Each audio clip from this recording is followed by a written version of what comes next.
جماعة تدرون اني انا اعاني معاناة من اني متزوج امرأة مستحيل انها تاكل قدامي.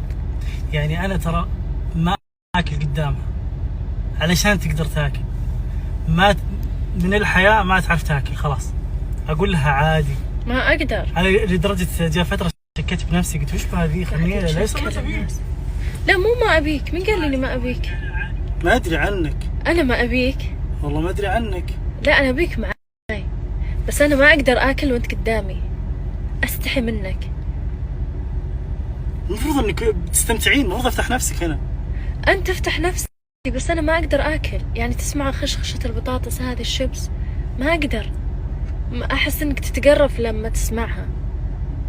اول ما تزوجنا احسبها انها ودها تسوي نفسها دلوعة وانثى. تدرون بزواجي، خليني اقول لهم السالفة. تدرون اول زواج وش سويت؟ شهر العسل كان فيه بطاطس داخل الغرفة، هذا البرنجلز، وهو كان نايم. تدرون انا شلون اكلت البطاطس؟ اخذت البطاطس رحت داخل الدولاب فكيتها واكله كذا لما يتكسر. تخيلوا، ما ابغاه يسمع. فالحين جاي يقول لي ليش ما تاكلين معي؟ ما اقدر. طيب يعني انا بصد ابى اكون كذا لا انفصار. طيب الصوت بس الدذاني. تدري ارتاح بالنقاب لما اكل من تحت كذا ما تشوف ولا. شوف نبي ناخذ موعد ايش؟ عند دكتورة. ليه؟ يعني نسولف معها شوي. دكتورة نفسية؟ مو بنفسية، دكتورة اجتماعية يعني نفسية؟ لا أنا مجنونة. مجنونة بسم الله عليك.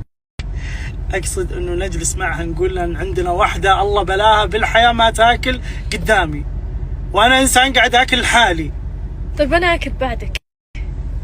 أحيانا أطلع أدور أحد ياكل معي، أدور أحد يفتح نفسي إني باكل معه، أبغى أشوفه ياكل قدامي، أبغى يشهويني، أشوفه ويقول وأنا الله. يا ساتر من جدك والله العظيم حرام عليك، أنت حرمتني ترى، والله حرمتني. إذا يعني تخيلي مثلا ما أقدر. شوف الحين قاعدة أتذكر أحس ما أقدر أكل قدامه. ودي كذا تاخذين سوشي مقرمش تغطينه وتاخذون اناظر.